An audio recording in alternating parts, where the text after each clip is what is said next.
Tem um vídeo da Liquid. Esse vídeo é bom. Esse vídeo é bom. Eu já peguei uns spoilerzinhos, mas é um bom vídeo. Anyone can say that. So if you have hang on a 200,000 second, hang people, on a second. can we fact check these? I just told you 3 metrics. If we can't kill cancer, why would we just kill one tiny little bit of cancer? Like, that's just a pathetic way to approach issues. I am not going to sit here and tell you that Riot Games has not made mistakes. You guys are supposed to be good at this.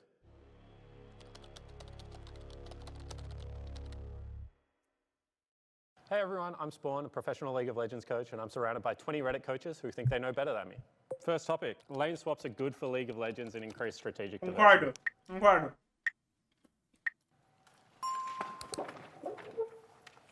Concordo. So you think lane swaps are good for League of Legends? Like, do you just mean pro? Do you mean League of Legends as a whole?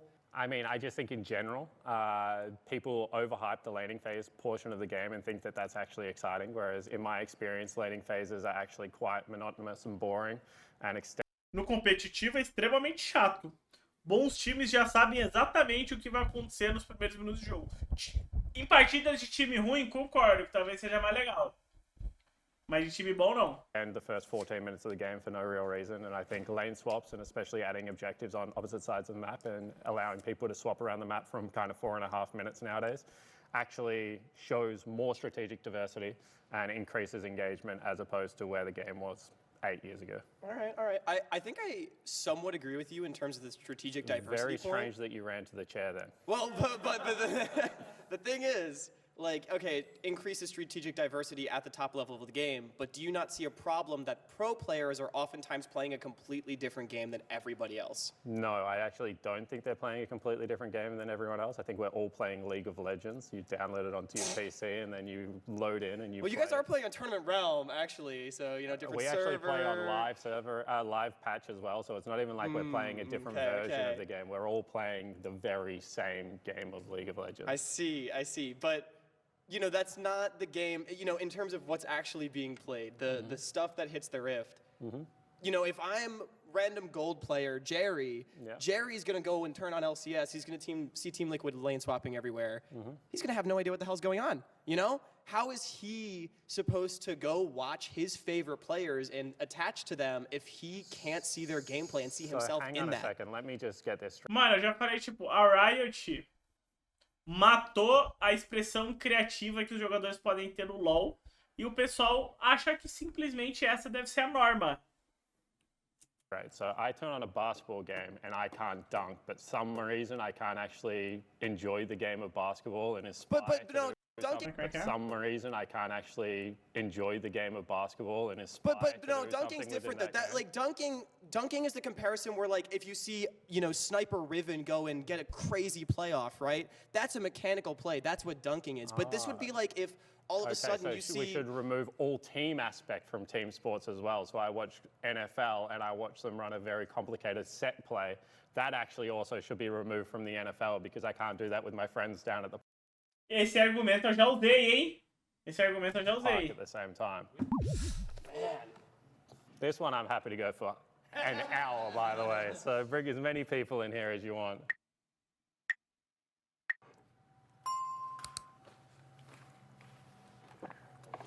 Hello, my name is Paul Chen. I'm active duty military and I'm a top lane main. I think lane swaps suck. They're boring to play, and obviously that's not really a part of the game that maybe people should care about.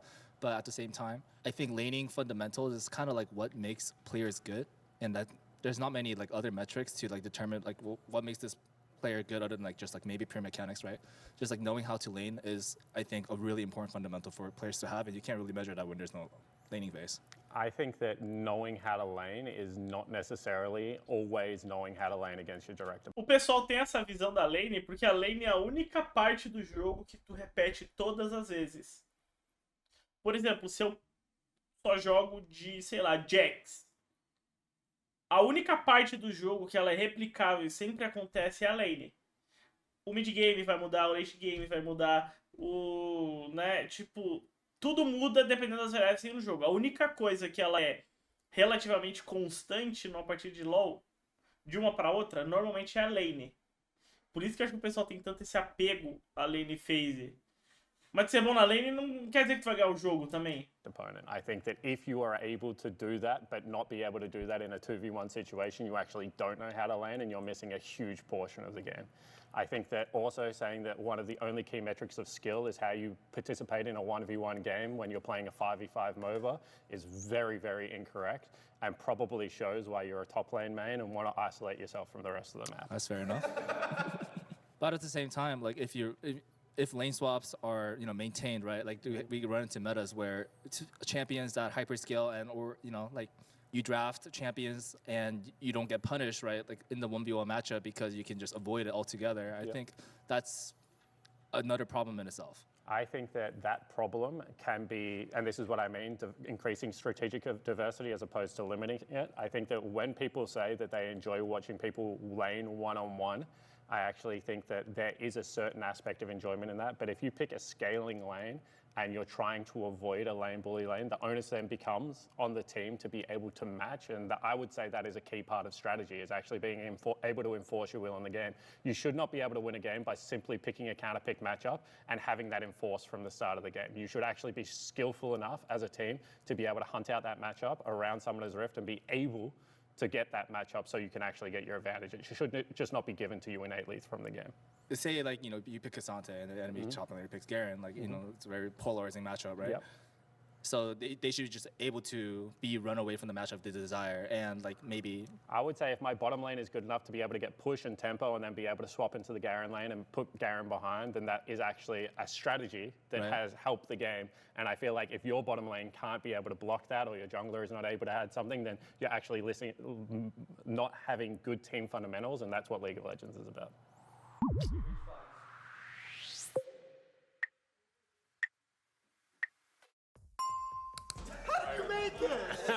I intentionally cut you off, sorry. I don't think Riot should appeal to pro players and the less than 1% of O que vocês elo. acham, guys? É óbvio que a gente aqui é nichado, né? Muitos de vocês são nichados. Vocês acompanham o CBLOL, vocês gostam de competitivo, muitos de vocês assistem até mais de uma liga. Eu gosto do lane swap, porque inclusive eu acho que deixou o jogo mais rápido. Deixou o jogo mais rápido. Do tipo, tem mais kill, tem mais luta. Porque vamos falar a verdade, hoje, qual que é a primeira grande luta do jogo? Larva. Quase sempre na larva, né? Então, normalmente, com o lane swap, existe ação antes desse momento. Em bons jogos, antes dos 6 minutos, quase não rola nada. Porque é os dois times tentando setar as lanes para conseguirem o recal na hora da larva, para terem alguma vantagem. E às vezes, se um time consegue, o outro não, um vai lá, luta a larva, o outro sai. Isso deixa o jogo bem extremamente estruturado. No lane swap, o jogo já era mais caótico. Tinha mais luta, tinha mais ação. Aí é aquilo, tu quer assistir uma partida legal de League of Legends, ou tu quer assistir exatamente a mesma partida que tu tenta jogar? Quando eu vejo futebol, eu não quero assistir exatamente a mesma partida que eu jogo, porque eu já falei, eu nunca vou fazer 2 linhas de 4 jogando futebol, mano. Inclusive, quando tu vai jogar futebol, lá tu aluga uma quadra, não tem impedimento, não tem uma porrada de regra, mano. E tá todo mundo felizão assistindo e jogando. Então, sei lá. Players. Can you explain your point? I think Timmy, who ended season 13 at GM, doesn't really have a good take when he's just a Fiora one-trick asking for things to be buffed. I think pro players most of the time, when they say this needs to be buffed, they are trying to benefit themselves more than the overall health of the game. Okay, so I think that pro players are very good at finding the most effective tactics available, which is what meta stands for. Like lane swap. Yeah, like lane swap, but just and that's in low elo, late gold. But I mean, just in standard lanes as well, they're very good at finding the best champions that are going to stand up in standard lanes. Like, I would trust a pro player to find the best answer to Kalista Renata and not Timmy in Silver 2 to find the best answer to But Timmy in Kalista Silver Renata. 2 doesn't get paid to play the game. Timmy in Silver 2 is the majority of the player base. Yeah. No, you are trying to appeal to the majority. This is why Fortnite did really well, because they didn't listen to the pros most of the time. They listened to the people who paid the bills. Yeah, so I understand. Pô, mas usar outro jogo de exemplo é complicado. Tem algum exemplo melhor que LoL nesse quesito, mano? And that, but what I'm saying is that the changes that pro players. Beleza, o LoL faz muita coisa errada, mas O que deu certo no Fortnite e não deu certo no LoL, pra esse ser um exemplo? Make actually don't impact the average people that to the extent that you think that they impact them. For example, if I take 3 armor away from Garen, that actually impacts him in pro play, and in Silver 2 does not impact Garen at all. But you don't think there's some things that pros just throw out there and you're just like... Can you give me an example? No, I can't, obviously not. I'm not going to. I'm just here to like argue. Okay. But the point being, like, I think for the majority league to sustain itself, I and to think be profitable... systemically, so what I will say is I actually think you have a I don't even know whether you understand your whole point. I think systemically, Riot don't balance the game around pro play. They balance the way that you want to play the game, and then individual champion-wise. But you always see pro players just being like, Riot needs to do this, Riot needs to do that. Yeah, and they don't ever listen to them. Really? Yes, really. Give me an example. I'm trying to think. They took out Hextech and stuff. Hextech what? The Chemtech. Chemtech? Yeah, that was not because of pro play. But they did that to make it overall better. They did it for the overall betterment of the game, not just for pro players. Yeah, that's what I'm saying. That's a great change. Yeah. That's what I'm saying. So you're agreeing with what I just said. System-wise, they balance the game for everyone to play. For everyone, and then individual champion-wise, they hit. Yeah, that's what they do. Yeah. So Ele quer o argumento do cara, velho. Balance the game. I agree. They balance the game well. But yeah, so we're in agreement.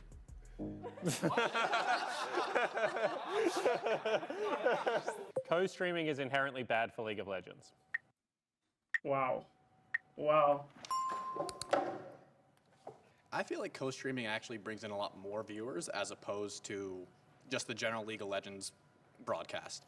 I mean, don't get me wrong, I watch League with my dad, and when we watch, we go ahead and watch the normal broadcast because it's a lot easier for him to digest, you know, like Captain Flowers, Azael, you know, all those people.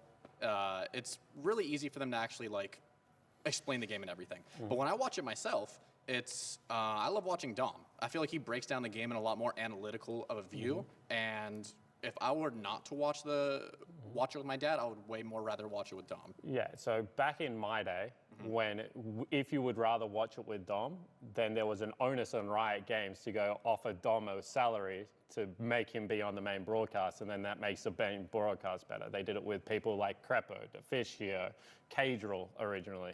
Now there's a better attractive option for Dom to not be on the main broadcast. It actually hurts the main broadcast, and only 4,000 people watch Dom. So I would say that isn't good for League of Legends. But if we're talking about the 4,000 people that watch Dom, what about like the 50, 60, 70,000 people that watch Cadril? What about like the 100,000 people that watch Abai? I feel like it brings in so many more people. So I think Abai is a little bit different because it's actually a different language broadcast when we're talking about English-speaking League of Legends. So I'm going to park that situation because I actually don't think you can transfer those people. But my gut feeling is that the 100,000 people that watch Cadril used to watch the main broadcast and now don't watch the main broadcast, which is terrible for sponsorship. All Cadril does is screech over every single ad roll being played. Like, I don't even know how Riot is monetizing this shit anymore.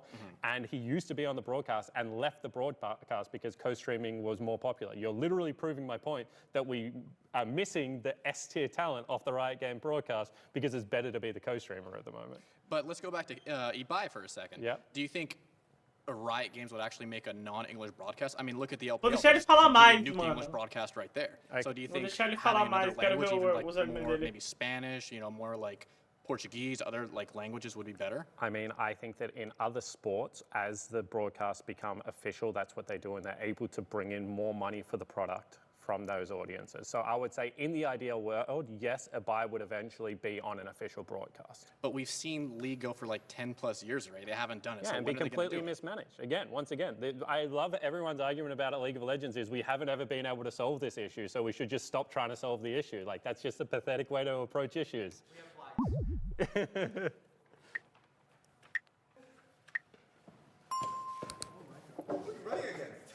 I don't know. I thought there would be more people. So you've been talking a lot about how it's diminishing quality on return and stuff like that. How is it that other esports, Valorant, Call of Duty, Rocket League, all these other profitable esports have these big co-streamers and they're actually adding a lot of value? Can you show me the metrics in which any of those esports are profitable? Because Profitable may have been the wrong word, but it's actually very good for it in the end. Taric, I'm trying to think of the optic guy from Scump. Yeah.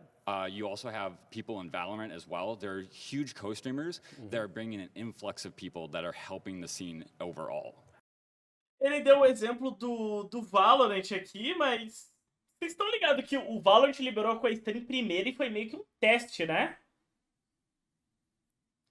O Valorant ele foi um parque de diversões assim, da Riot para testar várias coisas. Inclusive o merge, né? A fusão. A fusão também foi testada no Valorant. E acho que o resultado não foi tão positivo e fizeram diferente no LoL. E o Valorant, primeiramente, lançou com a stream. E agora recentemente, veio pro LoL também. Então, sei lá. Vamos ver qual que é o argumento dele. Eu entendo pensar que com a stream possa ser ruim. Eu entendo. Mas eu acho que também tem muito ponto positivo. Não? Mesmo que, no final das contas, com o stream seja ruim, ainda tem benefícios também. How are they helping the scene? They're bringing more exposure to it. Okay, so what are your metrics for it? I'm saying that when League of Legends had the best broadcast talent on the mainstream, the numbers on the mainstream were higher. And I believe, because as someone that has sold League of Legends sponsorship in the past, that having a really high number on your mainstream makes it very easy for you to be able to take it to sponsors and be able to package up a But product. Riot just includes the co-streamers and everything, Yeah, don't and they? then you have to show them. And as I said, I just don't think that I don't think anyone can say that. So if you have hang on a 200,000 people, hang on a second, hold on, let if me you have finish my point. 200,000 people Yeah. watching Tark and Yeah. like over 500,000 people watching the Valorant stream, you don't think that's a problem? You think that's a problem? I think that's a massive problem. Because you have absolutely no way to police a language that Tarek uses. You have no way to police Tarek's brand. There's no way that you can actually use Tarek to do anything in between games. Like, he's not going to be on any of your commercials. Like, it's not a surprise that when you watch LEC and they do a Kit Kat ad, we all agree that K-Drill is more popular than Vedius, right? But Vedius is the people doing the ad because they don't have access to K-Drill as broadcast talent. Tá, entendo o argumento dele. Mas isso é algo que, se fosse um problema, a Riot poderia resolver. Porque, vamos falar a verdade, a Riot cede os direitos de transmissão de graça. Isso por si só é raro. Normalmente tu compra. Então, assim, por ser de graça, a Riot também consegue... Por exemplo, a Riot conseguiria, se ela quisesse, que os co-streams fossem, tipo, sócios da liga. Entende? Ah, sei lá, vou dar um exemplo. O Baiano é sócio da LTA Sul. Ah, vai ter uma propaganda. O Baiano é um cara que pode, por exemplo, aparecer na propaganda. Ou na stream, certos tempos tem que ter, tipo, espaço para propaganda, entendeu? Eu acho que isso que ele tá falando são coisas resolvíveis no fim do dia. Pode não ser o mundo ideal hoje, mas eu tenho a impressão que é tudo resolvível. This is an issue. It's not an issue, though. Why is that not an issue? You're just bringing in way more people to the scene. And you're also getting so many more eyes on sponsorships. What's the purpose of bringing in people to the scene? Is to be able to monetize sponsorship. But you're monetizing it with over 500,000 people on Tarek or Dom or LS or any of these key streamers. I don't think you have any metrics. So, hang on a second. You don't have any. I actually have got metrics. I just told you 3 metrics. No, you you told me. Use it. Can we fact check these? What? They can't use K-Drill for ads? 100% you can ask if they can use it. You can add value by having these co-streamers. You add value all the time. I think there's a lot of white flags up. Do you want me to keep going?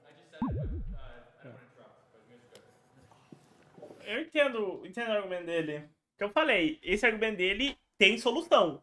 Não é o fim da linha. A parte de a liga não consegue trazer tanto patrocinador sem números na live principal, bom, isso é um pouco difícil a gente confirmar, certo?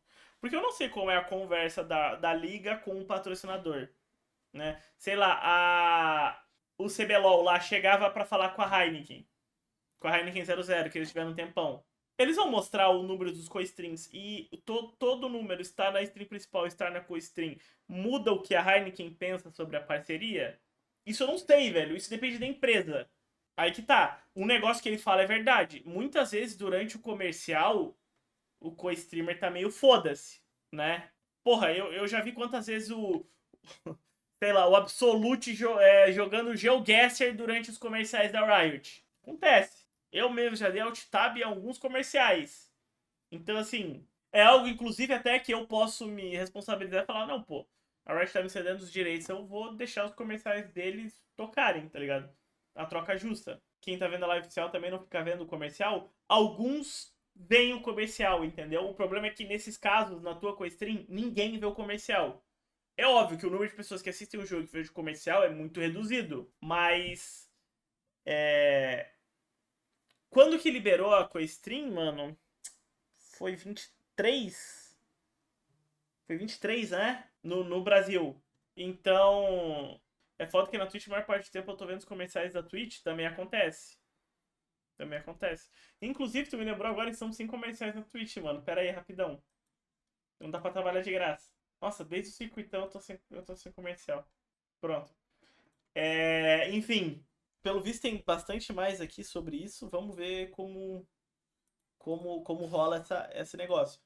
Eu consigo ver os dois lados, mano. Mas na balança com a stream me parece que tem mais benefício do que malefício ainda. Porém, obviamente eu não tenho acesso aos números, né? Aos dados, às métricas. Isso a gente não tem como ter.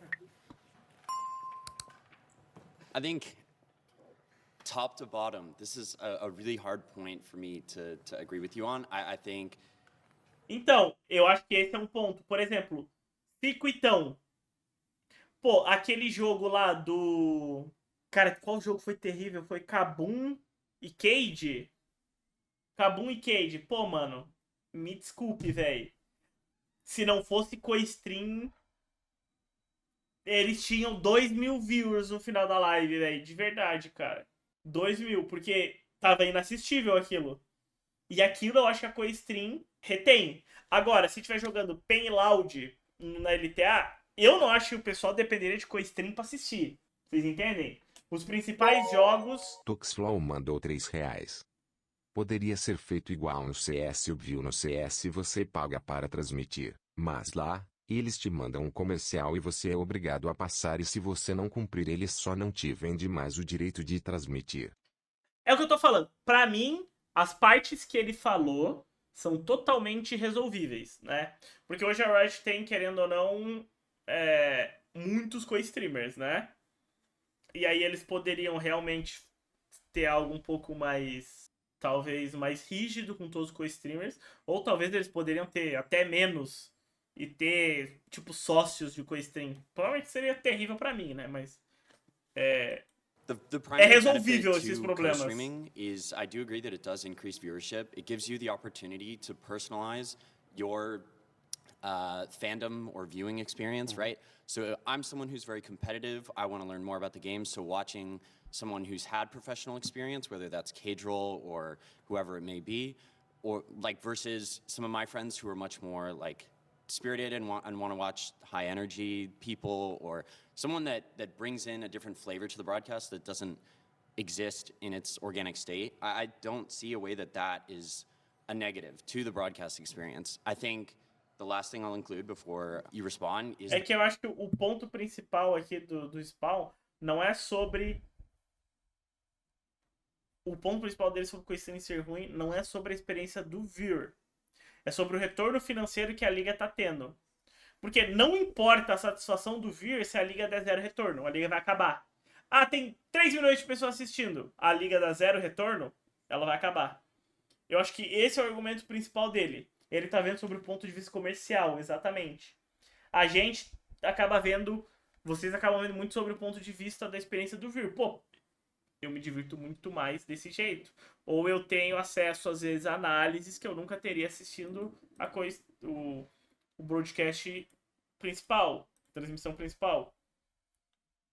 E sempre tem que ter o meio termo, né? Não dá nem pra botar só em jogo só o ponto comercial, mas também só a satisfação do viewer vai matar a liga, nesse caso. Então, realmente, tem que ter um meio termo. A questão é, co-stream consegue alcançar esse meio termo? Talvez essa seja a principal pergunta. That Eu acho you que sim. mentioned there's no way to police co-streamers.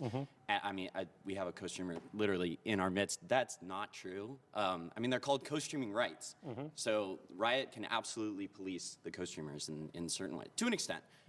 It's a privilege to be able to co-stream, and I think that that is a relationship that is mutually beneficial to the creators, to the fans, and also to Riot.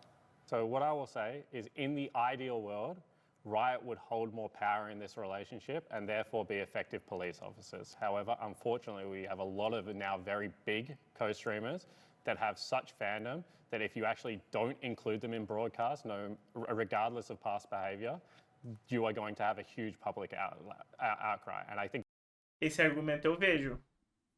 Esse argumento eu vejo muito. Isso é verdade. Não existe hoje tirar co-stream de um casual ou de um baiano sem matar a própria liga.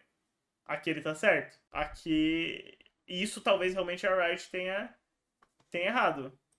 that Riot has actually created a big rod for their own back that they actually have to be able to allow. E aí vocês têm que pensar o seguinte, se a Riot chega pra um desses caras, vira e fala, então, vamos fazer dessa maneira, a partir de agora, os caras vão virar e falar, não, a gente quer desse jeito. E esse é o problema deles terem poder, porque isso é possível, entendeu? Antes era unilateral essa guerra. Agora não mais. Tem poder. Ah, peraí, tu não quer fazer do meu jeito? Bom, então eu não vou fazer com a stream. Vamos ver o que o pessoal vai falar. Realmente, essa guerra pode existir. These people to co-stream their product, regardless of behavior.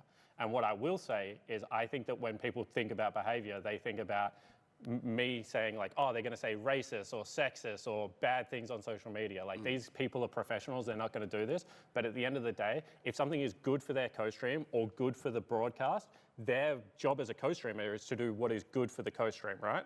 Yeah. And what I'm saying is that means that monetization... Cara, eu vou falar a verdade. A co-stream, o Valorant, quando eu assisto o LTA não, o VCB, eu quase sempre assisto pela stream oficial.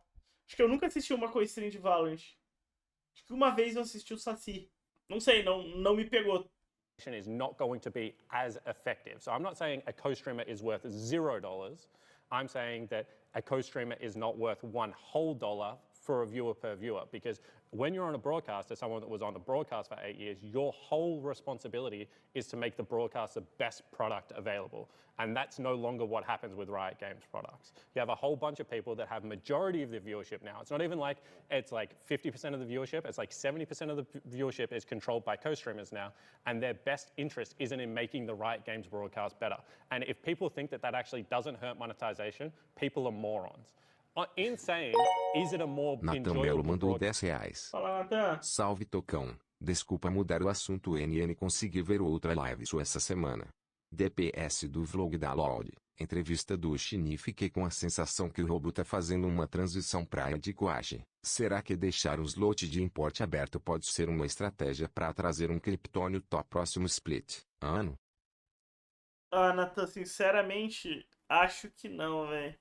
Eu acho que se o robô parasse, seja aposentadoria ou desse uma pausa, eu acho que ele vai ficar bem longe do LoL por um tempo, mano. Não vejo ele transicionando instantaneamente pra um coach, tá? Broadcast experience. Absolutely. The fact that you... Mas se teu jogo precisa de co-stream para existir e greve de co-streamers mata a visualização, então teu produto oficial é uma merda? Acho que não, velho. Porque não seria sobre o teu produto ser ruim, mas seria meio que uma retaliação dos fãs por não terem aquela pessoa que eles gostam, entendeu? Porque se a gente voltasse 3 anos atrás e nunca liberassem co-stream, a pergunta é, os números estariam iguais a hoje, só que na stream oficial? Essa é a pergunta. Eu vejo que uma vez de mão dupla, o baiano não sobrevive sem a co-stream também. Então, por isso que acabaria se tornando uma guerra fria, entendeu? You can choose from Esse é o multiple problema. people to be able E não to estamos watch. nem falando do Obviously Brasil means that necessariamente, a broadcasting própria experience is o going to be casual. more enjoyable. But what I would say is you can get A a lot of that. LEC não permite co-stream até hoje, eu tô errado? Ou eles liberaram sim, né? Se eu não me engano, eles demoraram muito, mas liberaram. Experience and enjoyment back by putting the S-tier talent back on the main broadcast. I think that the best people within League of Legends... That's a fairy tale. That I don't think it is. Money-wise, it's... A ilha não faz never- porque é Riot is- no horário de CBLOL. Eu faria LEC também, mas é horário de CBLOL. never going to be able to match the amount of money that a co-streamer will No caso do Ball Hextech, a Riot teve que voltar atrás porque a perda de jogadores era mais danosa do que o dinheiro que teoricamente deixam de ganhar com skins. Então, mas é que tá a parada. Se nunca tivessem feito isso, se nunca tivessem colocado o Ball Hextech em primeiro lugar, se nunca tivessem liberado com isso em primeiro lugar, não era um problema que eles teriam que resolver. Então, eles mesmos criaram o problema. A questão é, eles criaram um problema bom, que tipo assim, isso reteve público, ou foi realmente um problema ruim que eles perderam tanto dinheiro que não valeu a pena?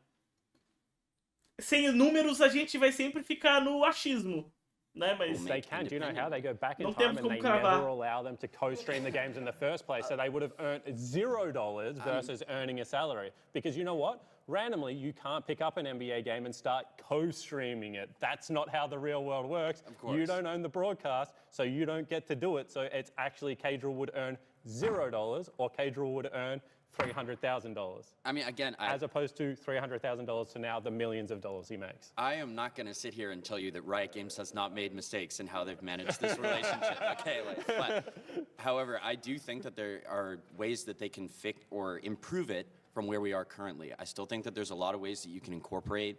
Like I work in the creator space. No Right? CS, o Gaules, ele compra os direitos de transmissão, né? Aí é outra parada. Mas também, por isso, quase só ele transmite. Ou tu é muito grande. Como é que ele transmitia no início? Ele fazia radinho? Antes dele ter bastante dinheiro? Radinho? Então. Porque só quando tu compra, não é pra qualquer um, né, velho? Right? And so I am a big Se believer. a Riot vira e fala, então, vamos vender os direitos de transmissão. Muito obrigado, foi uma honra. Adeus.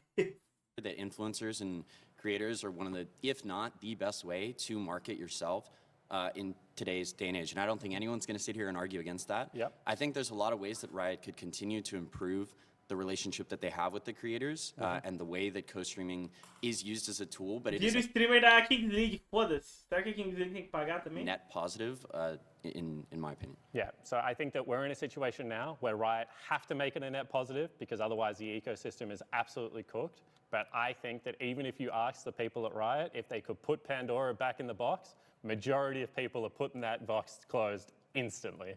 Será, mano? Não sei. Ano passado, quando eu conversei com o pessoal da Riot, eles podem mentir pra mim, né? Nada impede. Mas eles gostaram do resultado porque a audiência tava... Tinha sido histórica e tal. Sei lá, velho, se mudou. Ou se a visão do NA talvez é diferente do Brasil, mas... O pessoal aqui no Brasil gostou bastante. E que eu saiba, né? Que eu saiba. I think that would be a mistake. I mean, we don't have to run in circles, Yeah. but yeah. Renato Vicente da Loud ficou sem, por exemplo. O co-stream dos times é só um por organização?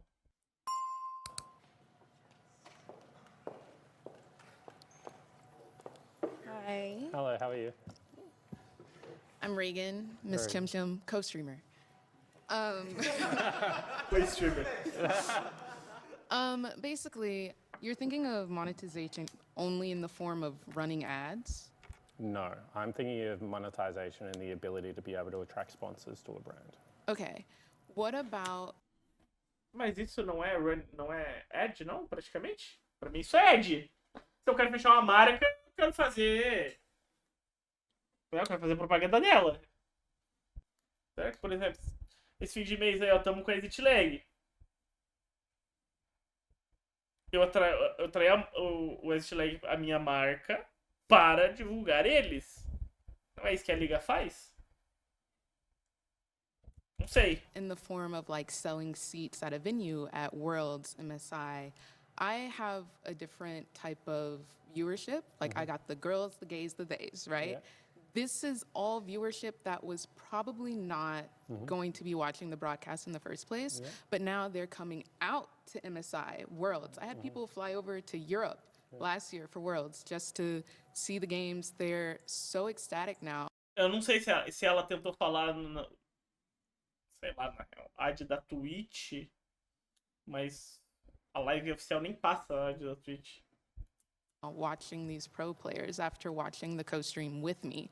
I have organizations like Gen G reaching out. They want to collab, do videos together, because sometimes the co-streamers offer a different type of value that is brought into the ecosystem outside of just ads and sponsors. There's other ways to make Tá money through passando that. hoje em dia? So first of all, really cool that you're able to have those opportunities and you're able to bring a new audience to League of Legends. And I think that if more co-streamers, like what I would say is if majority of co-streamers bought a new audience, then I think I would be much more pro co-streaming. However, I don't think that what you do speaks to what the majority of League of Legends co-streamers do. Beleza, mas se trouxesse público novo, o público dela provavelmente vai ser fiel a ela.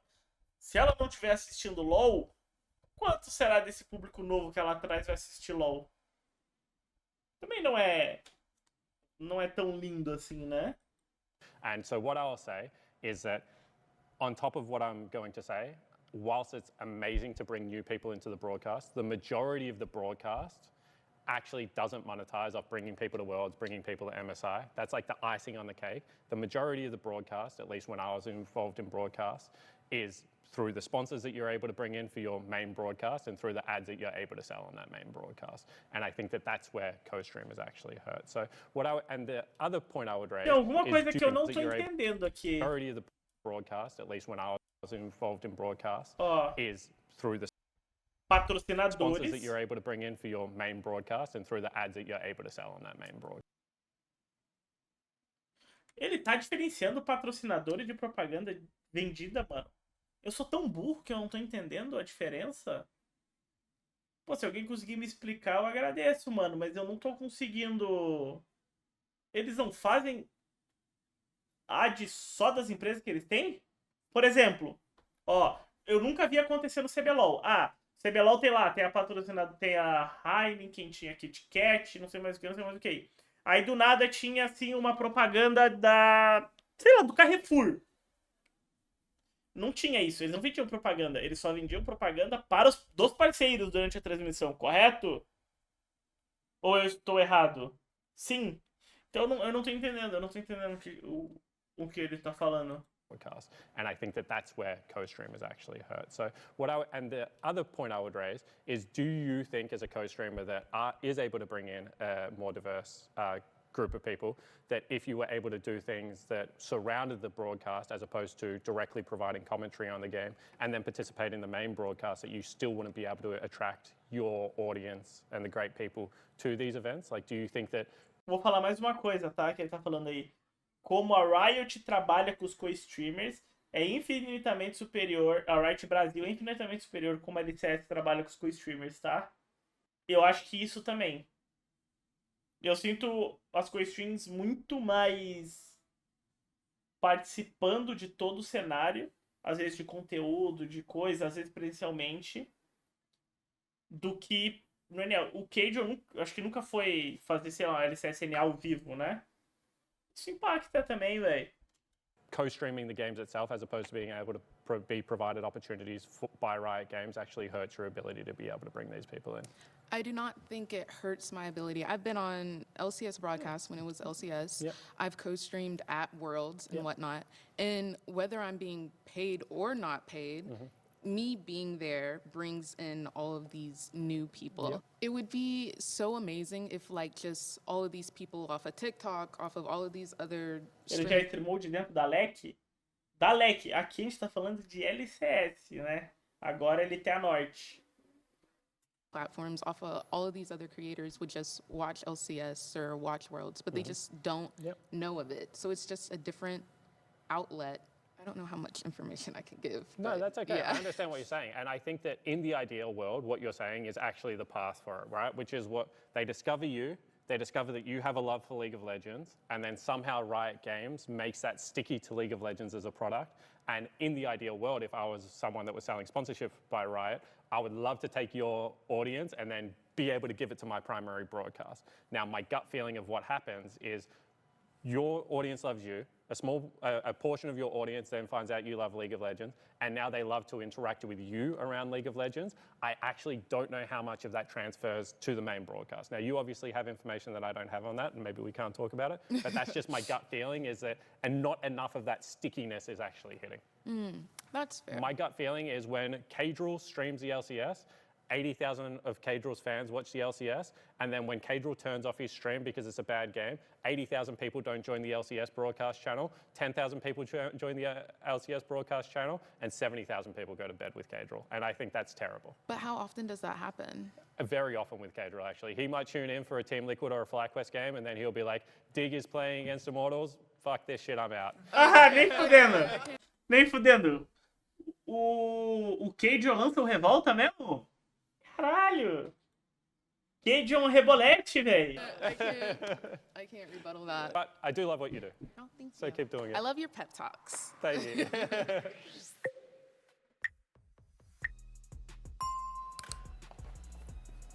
All right. I think feats of strength are a good thing, from a design perspective mostly. What about the design do you like? So I like how it makes game progression in the early game extremely visible and obvious, both at all levels of play, and adds an extra incentive at the top level of play for interaction. And I think it also goes into the way Otacon functions as well, where I think the way teams are forced to interact now at the top level is just a little bit different than it has been for the last few years. And different equals good? I mean, I think it's refreshing and really interesting to watch. Okay. So I have a couple of points on this one because you brought another one in. I think feats of strength are completely convoluted, especially now it's first 3 kills. I think that if you introduce a new player into this game, explain to them, hey, you have to get 3 kills and then either a turret or a set of objectives that are completely linear. And hey, if you take 1 grub but you don't get all 3 grubs, that objective doesn't count for some reason. It's just such a high barrier of entry to League of Legends that it actually makes the game very confusing and convoluted. And half the time, until you actually have the feats of strength, no one even thinks about the feats of strength, by the way. I also think the reward for feats of strength is not strong enough, and you can't make it strong enough. Verdade. Eu nunca penso nessa porra, mano. Eu acho muito engraçado, às vezes, na ranked, eu tô jogando ranked, às vezes o cara fala, precisa pegar esse objetivo pra pegar a bota. Pô, de bota, mano? Tu vai foder teu jogo todo por causa de uma bota que te dá 5 de status, às vezes? E que te custa dinheiro poupar? Bullshit. The game becomes even more snowbally, and then the game Ninguém becomes pensa actually nessa the porra, opposite of que é what you're bom. saying, and it becomes completely linear and boring to watch. I think Atacon as well as an objective is like, at the moment it's like, you have a dragon, then you have a grub, then another dragon, then a grub, and then a herald, and then an Atacon, and everyone's like, wow, more objectives, we're going to get more fights. But all that does is means the team that is winning can force objectives on cooldown every single time you're on the map, and you have to fight these objectives because they're so fucking overpowered that if you don't fight them, you naturally just lose the game. That the game, League of Legends is no longer like a game that has like an A or a B choice. It's like a fucking highway that you speed down until you crash or you win. And I think that that is just terrible for the game of League of Legends. I think that there are so many more avenues on League of Legends that we used to see vision control, the ability to split push, the ability to set up the map, and now all it is who can collect the most gold coins off Summoner's Rift before 25 minutes and Baron spawns and they... Mano, perfeito o que ele falou. O que eu falo pra vocês? LoL hoje é sobre pegar gold, ter item pra lutar. You get Baron for free. So I actually hate the state of current League of Legends, and I think a big reason Eu that I acho hate it que is because of... o macro no League of Legends nunca foi tão simples quanto é hoje em 2025, tá? Isso eu tenho que concordar com ele. Nunca foi tão fácil jogar macro, porque o macro é muito básico. É as mesmas coisas sempre. Feats of strength and Atacon. Fair enough. I agree a little bit more on Atacon, by the way, but I think feats of strength are cool. All right. If Faker's career did not exist, Clearlove would be considered the GOAT of League of Legends. Loucura. Loucura. Não. I'm actually surprised you got beaten to the chair. I think before we begin this argument, what are some of the things you look for when you quantify GOAT or best of all time? What are some of the things? Okay, so Clearlove's career between WE and EDG, which is 2012 to 2017, 2018, he won more domestic titles than anyone won in the world at that point of view. IPL 5 was considered like a world championship at the time. His team took that very, very easily. Tito Gomes mandou R$5. Olá, amigo do Revolta. Soube que seu amigo desliga propositadamente a co-stream. É verdade? Ele fala que é problema de energia, internet. Mas desconfiamos que ele apenas está jogando World of Warcraft. Mentira isso aí. Já passamos pano para ele nunca faria colocando isso. jingles de políticos durante a transmissão. Mas agora vai Isso é mudar. mentira, Riot Games. Ele nunca faria isso, mano. Nunca, nunca. De verdade. Ele é um cara extremamente íntegro,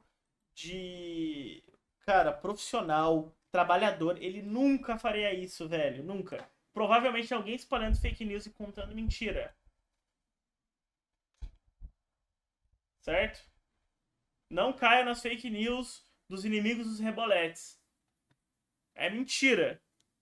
Ele nunca faria isso.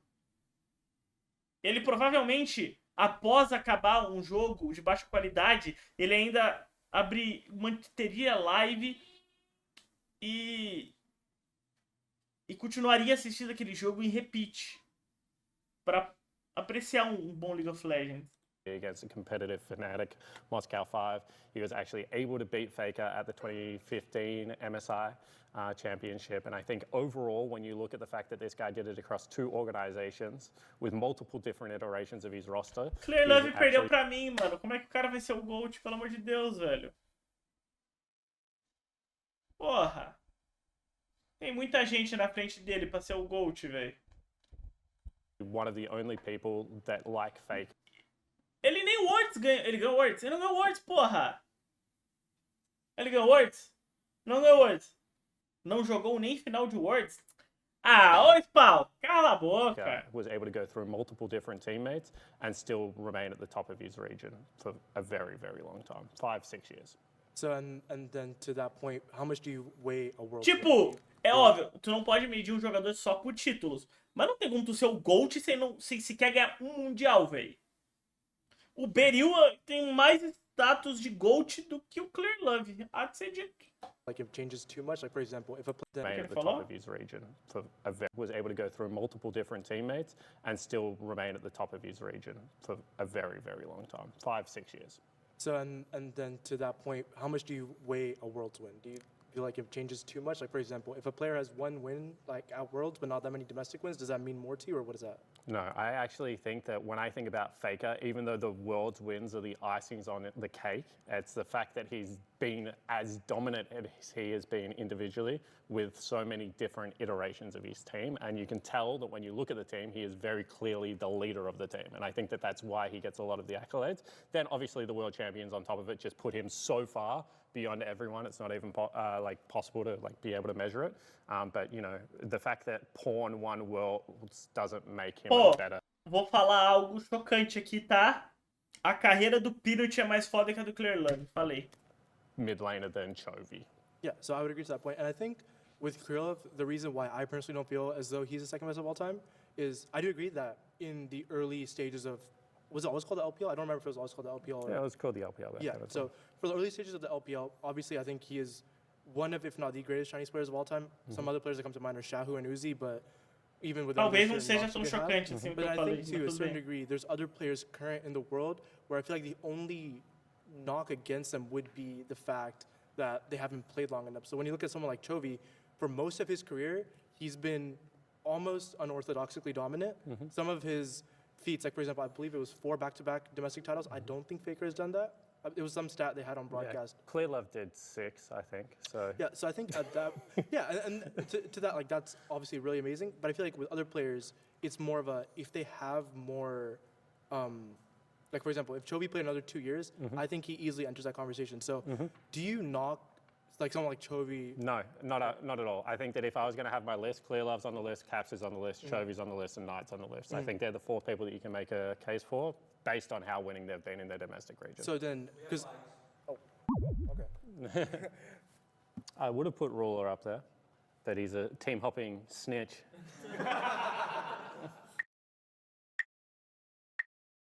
O Chovy precisa ganhar um Worlds, mano.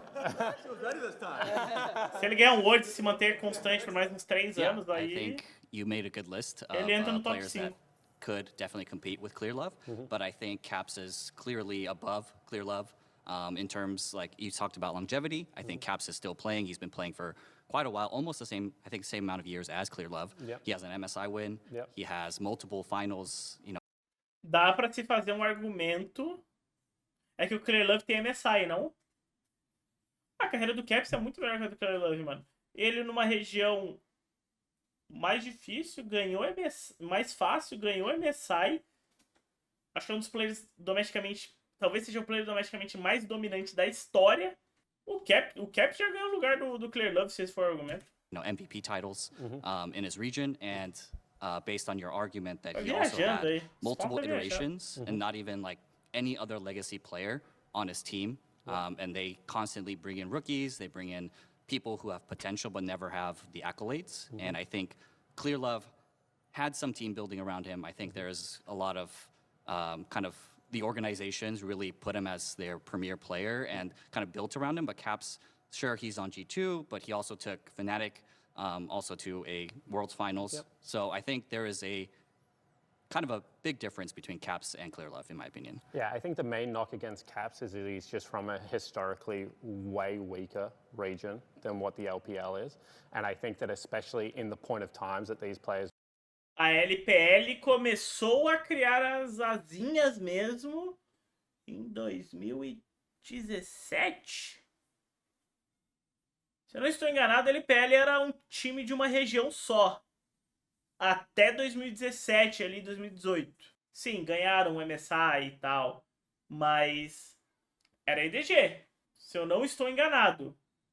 Tinha RNG? Tinha RNG. É, não.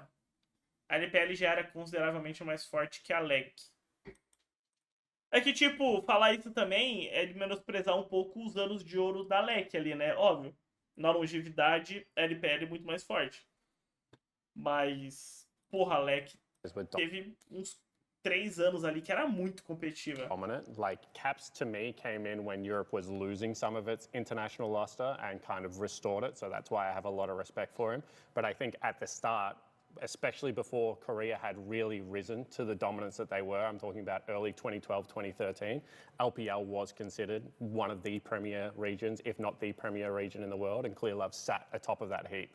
So I think that's why, even though that they've had a similar time of prolonged success, I think that Clear Love's domestic success is more impressive than Caps's domestic success, and they have the same international accolades to me, because I do rate LPL 5's win nearly as highly as a world championship back then. You have to compare one MSI to one MSI, where actually I would say that G2's win over TL isn't as impressive as EDG's win over T1. So once again, I rate that tournament just slightly higher. So I do think that in a way they actually have very comparable situations going on between Caps and Clear Love, and I do, once again, hold them both in such amazingly high regard that I think that you can just give small edges to Clear Love throughout the career that you probably can't give to Caps. Yeah, I'm going to kind of do a counterpoint where it's Caps, yes, you said he has weaker domestic kind of opponents, and I think that's even harder to kind of utilize in an international tournament where you say, hey, this international travel with Brazil and North America will elevate, you know, both teams and blah, blah, blah. And there's all this kind of, you need those opponents and script partners to actually perform at that level. And I think Caps really did it when he, you know, went to 2 Worlds Finals with weaker opponents. And I think that kind of proves that. On the flip side, nossa, é verdade. É 2 final de Worlds dele e 1 MSI, velho. O Clear Love não... Porra, não amarra a chuteira do Caps. Top dog, and it's a one-team region. You always get to pick the best teammates, regardless of anything else going on, and you get to build super teams much easier than what you're able O cara foi com uma região mais fraca para 2 final do Worlds. Acabou aí, o Spawn. Within the LPL. I mean, if you look at the LGD lineup that had Imp and, you know, PYL, they were considered a super team compared to the EDG roster, and EDG was still able to take them down. So I would say, once again, like, having weaker domestic, it makes the international portion harder for Caps. I agree with that. However, I think the domestic portion for the LPL is significantly harder than what G2 have to go through. Yeah, I think I can agree with all those points. Cool. O Zeus caminha para ser o número 2, sim. Ele caminha a passos largos. Oh my god, I just need to be faster, I think. Maybe you gotta hit the gym, maybe. For me, unsurprisingly, it's Uzi. I think you made your case about domestic success over internationals, but that has always been the Achilles heel for Clear Love. You mentioned 2015. Yes, that was a success to find it in Tallahassee. But outside of that, Clear Love a lot of the times struggled when he went internationally, and domestically generally had the stronger teams. For me, Uzi, especially 2013 when he went to the finals, that brother had to carry Lucky. Yep. He had Whites on that team. He was fine domestically, but I think like the load that Uzi had to carry domestically more consistently was a much heavier load than Clear Love had to, especially when he was in a really strong system building up Tinha the aquele likes Clear Love of, nada demais, falei Tolete. of course, he had Ways Out when he was on WE. Name came in, of course. Like, they had the clout to be able to bring in really strong bot lanes, and then they brought up Mako. Didn't Uzi get relegated? Look. Can we get a fact check on that? Can we get a fact check? I'm pretty sure Starhorn Royal Club got relegated from the LPL and then had to merge with another team to become... I don't think he was on that at the time. I don't remember. That was actually, this is where the fact check would come into play. Yeah. Okay, so go for I it. think that when people think about Uzi, he has had such a benefit of being so good internationally, and no one watches the LPL. Yep. So that they don't see how many splits he actually took off. And I think that when we talk about people like Faker, like Caps, like Chovy, and like Clear Love, the impressive thing is how great they were for a prolonged period of time. I agree, 2013 Uzi at that one tournament might have been the best player in the world. But then you really don't hear from Uzi again, like 2013, 2014, big holiday, 2018 Golden Road. We don't want to think about on OMG. there. Yeah, Fair enough. No one actually talks about what happened between those 4 years. So I don't think people consider Faker the GOAT because at his best, he was the best player. I think whilst that is still a true statement, I actually don't think that's why they call Faker the GOAT. I think people call Faker the GOAT because he's always been playing at that level. Even Faker's had a year or two where he hasn't been as great, you know, wrist issues, things like that, but he's always been able to get back to the peak. Whereas what I would say about Uzi is he is probably one of the most talented League of Legends players that has not been able to string it together for a prolonged period of time. I think there are so many players like this, by the way, that you can actually make this comment about. Like, you know, Mata, for a period in time, was Mata the best player in the world? Absolutely. But was he able to do it for a prolonged period of time? No, he was not. Uzi, we can keep going. I think there were times where he was literally taking time off, 2017, 2018, regular season, yes. But then when he came back, what happened? A lot of those times, RNG... He joined a super team. Well, you can make the same case about Clear Love, of course, not taking time off, but having a really super strong team was because Clear Love was there. And it wasn't no one where considered Uzi was there? No one considered Koro a super team top laner. No one considered Pawn a super team mid laner.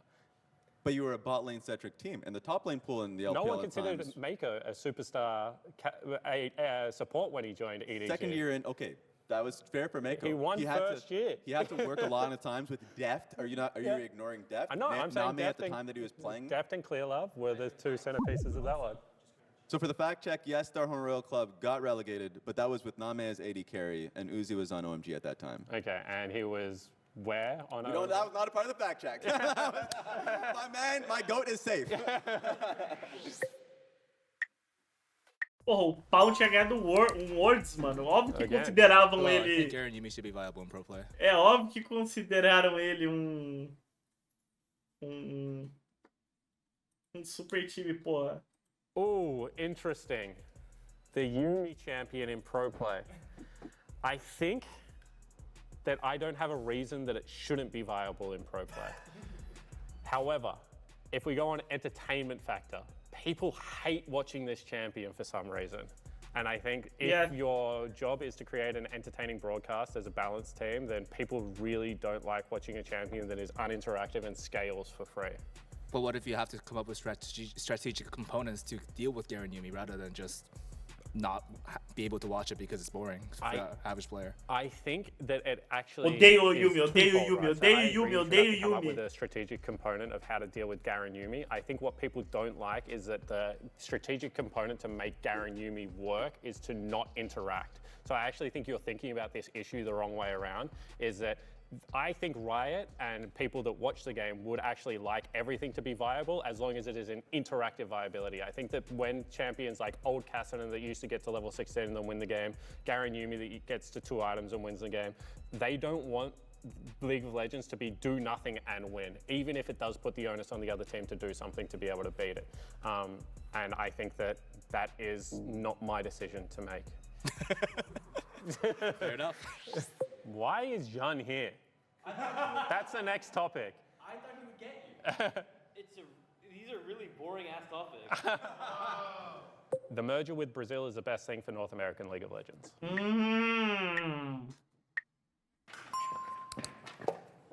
I think that one of the biggest issues about the merger is that we're not getting the international slots for our region, is what I think the fan sentiment is.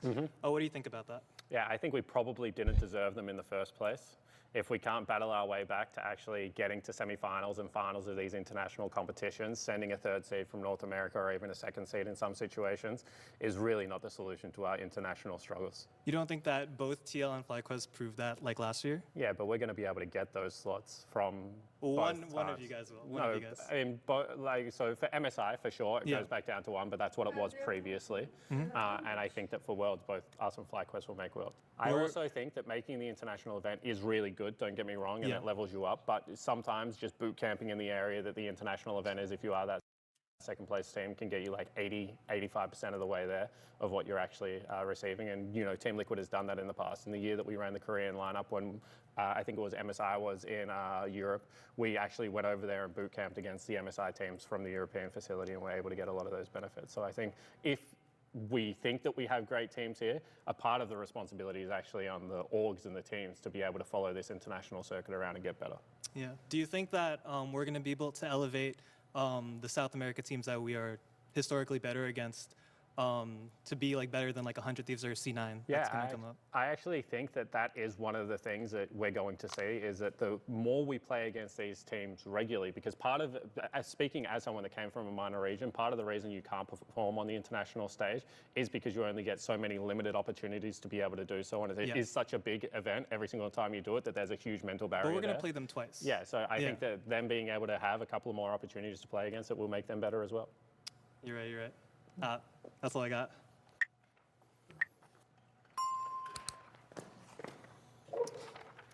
Hi, my name is Griffin. So I think when we talk about Brazil specifically joining North America to create the LTA, it almost immediately just disregards the fact that LLA was also dissolved in that. Yep. And so many people think about, Brazil, NA, and that's obviously the focus, but we're not. We added a team from the LLA, technically. Yep. And there is a problem with that. I don't think the bottom line got lower. I think just those teams, everyone's already like kind of brushing off. I mean, even during the draw, it was kind of like, oh, Lions got C9. Oh, sucks for Lions. And, we really only see the Brazil thing happen twice a year. And it's like, I mean, at that point, it's like we face Korean teams probably more than that. Are we really elevating ourselves up just by doing those every once in a while? Like, best of 3 that's going to happen. Or, the best of 1s are going to happen this year. Or the pick and choose for split 3 this year. Is it actually going to be more effective for North America to now take an LLA team for the potential that, hey, we could face this Brazilian team that has historically, especially this past last year, actually pushed some of the North American teams? Yeah, okay, so good question. So I'll start by asking you a couple of questions back, if that's okay. Yeah, so of you course. said that when Lion drew C9, you thought it was over for Lion. Yeah. And that made you think that the merger was bad for Latin America. But when we drew Dignitas, did you think that Dignitas had a better chance of beating us, or Lion had a better chance of beating C9? I would say the Dignitas match was probably more competitive than what people are expecting out of Lions. Interesting. I think the Lion's probably closer to C9 than we are to Dig, to be honest.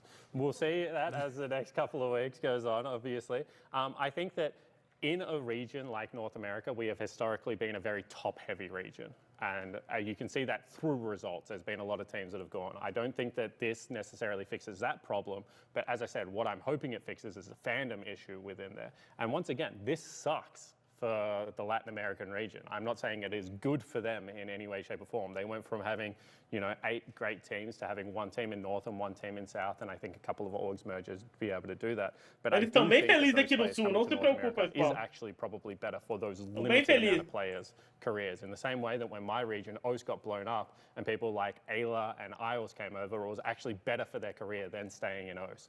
So, there is opportunity created for that, even for those players. And I think that overall, there are a lot Cara, more o que ele positives than falou negatives I ali, can see. ele literalmente falou ali no meio, tipo... o cara falou, vocês vão disputar menos vagas internacionais. Aí ele virou e falou, ah, pro Worlds, a gente, a Flyquest, a gente vai pegar a vaga. Tá de boa, a gente não perdeu muito, não. O cara falou, se a gente perder mais vagas e tal. Ele falou, não, as 2 vagas tá garantido. Então eles sabem que eles se uniram pra nos massacrar, velho. For the North American ecosystem. Yeah. Cool. Thanks.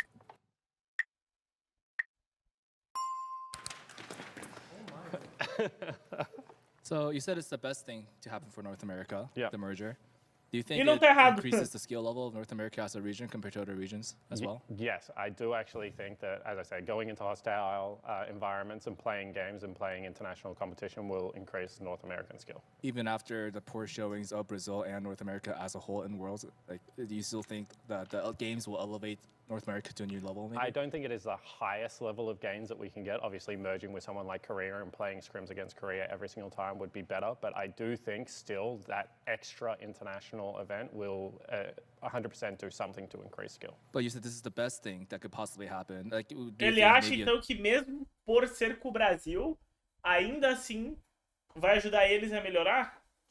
Realmente, tipo, sempre que tu vai jogar outra região, tu encontra um jogo diferente, tu sempre aprende algo, mas... Eu consigo até ver esse argumento, mas não sei se na prática é assim.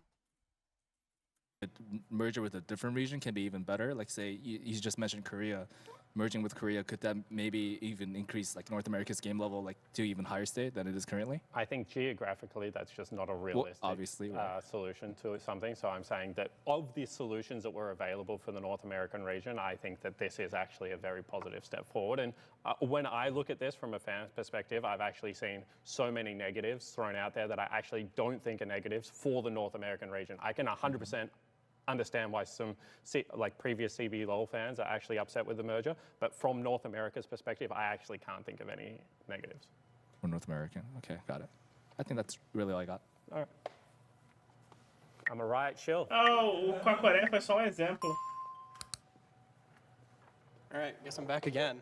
What's up? You know, so I was a caster in the CB LOL, so I love Brazil. I love everything about like all of the Americas, right? However, to me, what this merger was, is it wasn't really good for anyone because it was just treated as downsizing in disguise, I think. I think a merger ultimately was inevitable, but the one that this way was gone about, it was just a way to cut from both fan bases, and no one really got anything. We still have barely any cross-LTA play actually in this current system. So I just feel like we sort of lost teams, we lost fan bases, and North America hasn't really gained anything, at least at this point. Okay, so I think that the area that you're getting hung up on is that we lost Brazilian teams, but I said for North American League of Legends. I don't think anyone lost anything from the two teams that got removed from the North American ecosystem. And in fact, I've seen a lot of fan sentiment being very positive about the teams that were removed from North America. What do you think was added specifically? I think that we get 2 playoffs that are now going to be played against a Brazilian team. I know personally as a coach that every single time we play against Brazilian teams in an international competition, the fan hype around the games is actually phenomenal. I think that the amount of tweets players receive, the amount of fanfare they go into those games is probably higher than when we play any other region within the Worlds. Coming from a region like Oceania, where we used to actually have to play our way into international tournaments as well, it gives younger players a better chance to play an international stage, be able to actually get a little bit of travel within their calendar to be able to deal with things like the hype. I think that it's actually going to make North America better going to Brazil and playing playoffs in the Brazilian region, because you're going to go into a hostile environment, which is what you do every time you go internationally as a North American team, and it's going to make you better. And I think that overall, if we are able to cross-pollinate the league, it has been stagnant lately in fanship, and bring any Brazilian fans to North America is going to be good for North America. But I think the problem is that with the current iteration of the merger, we're barely seeing that, right? We're having one playoff where the players go down to Brazil. No, isn't the other one they come here? Okay, but cross-pollination, 2 playoffs, yes. Yeah, but it's just the playoffs, right? Yeah. Like, if we're going to do a merger, and if the merger is so good for North America, why not go whole in on it, you're right? absolutely right. If we can't kill cancer, why would we just kill one tiny little bit of cancer? Like, if you can't fix the whole problem, why even work on the fucking issue in the first place? That's a fantastic point of view to take. You know, I'll team up myself. Eu não entendi. O que ele tentou propor? Juntar tudo? A solução é juntar tudo e joga fora, porra. Essa é a solução. Esse cara é o coach da Liquid.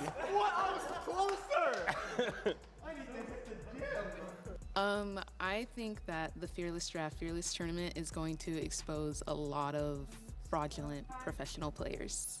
Ooh, interesting. Why do you think that? Okay, one tricks are already not really allowed in pro play, so I think it's going to show which pro players cannot expand their champion pool or already currently does not have a wide champion pool. I think that there are fewer of those players than people think out there. I think that a lot of the time you can find an analogous champion. And I think that there's actually a higher burden on coaches than there is at players right now. Because what I think we're going to find as a counterpoint is instead of like an individual player getting like banned out and like playing a champion they're not good at, is a whole bunch of drafts that just don't make coherent sense because you're going to end up with like champions that coaches haven't put together in a jigsaw puzzle well before. So I think that...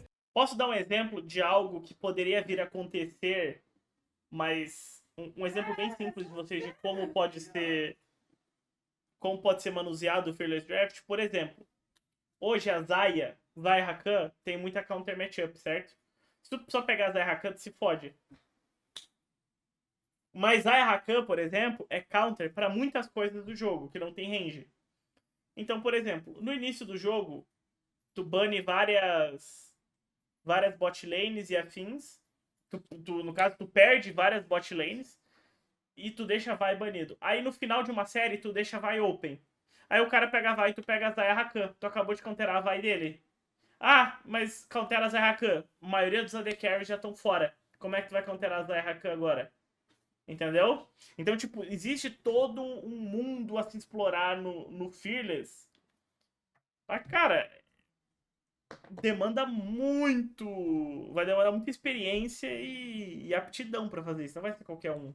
Whilst it will test new skills, I don't know whether it's actually going to test individual O valor de players picks é variável pools durante as a much série, as it sim. is going to test like whoever can... A partir do momento... A Zaya tem muito counter matchup. A partir do momento que as counter matchups dela vão saindo, o valor dela vai aumentando. Aí nisso, o cara pega uma Vi, que o valor dela sobe pra caralho. Bom, aí ela vira, tipo, o melhor pick do jogo, por exemplo, entendeu? Tô dando um exemplo um pouco esdrúxulo, mas funciona. controls the draft on the team to be able to make like a coherent recipe as opposed to individual. Comendo... Meu Deus, ele também? Ah, não. Só que falta. 2 não dá, né? Ingredients. I also think that because Fearless doesn't impact game one, that if you are one of these teams that relies on very specific picks to be able to get a game one victory, you actually get such a huge advantage in best of threes because you only have to get one of the next 2 drafts right to be able to do it. So I think that there will be less upsets than people initially think, but I do hope that it does shake up the meta. Se o Cebolão no fim do ano for Fearless, os monos vão ganhar, não? Than what we currently see. Wouldn't you say that a professional team that can, like, say they get a horrible draft, wouldn't you say a professional team would still be able to play and strategize within the actual game outside of Champion Select as a professional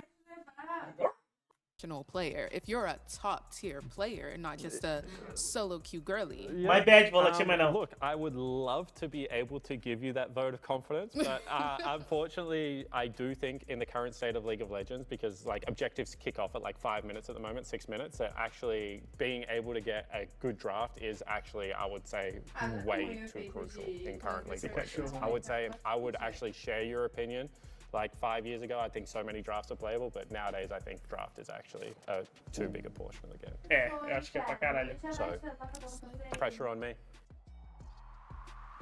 Hoje em dia, draft é uma porcentagem grande do jogo. Alright, there we go.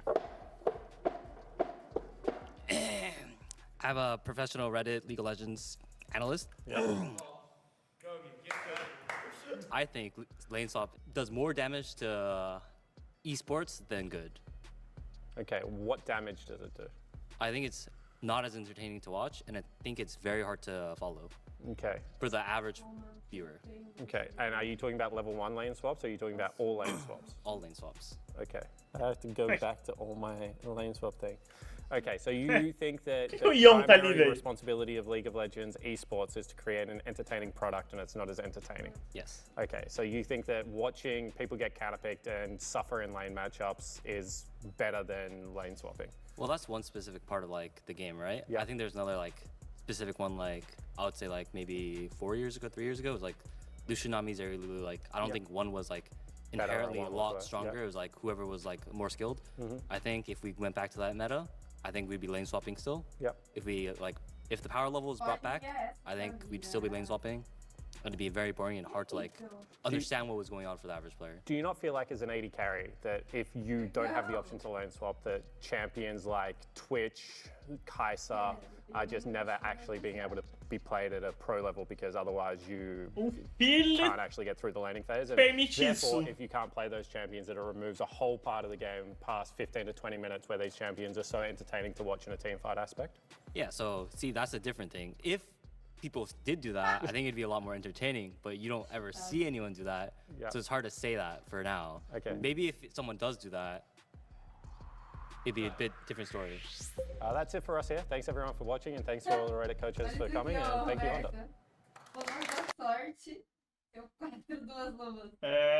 O Revolta prometeu live e não cumpriu? Uau, isso é bizarro, mano. Não costuma acontecer muito. Revolta, esse aqui é pra ti, ó. Rito Gomes mandou R$5. Olá, amigo do Revolta. Soube que seu amigo desliga propositadamente a co-stream. É verdade? Ele fala que é problema de energia, internet. Mas desconfiamos que ele apenas está jogando World of Warcraft. Já passamos pano para ele colocando jingles de políticos durante a transmissão, mas agora vai mudar. O ciclo tá fechando. O ciclo tá fechando.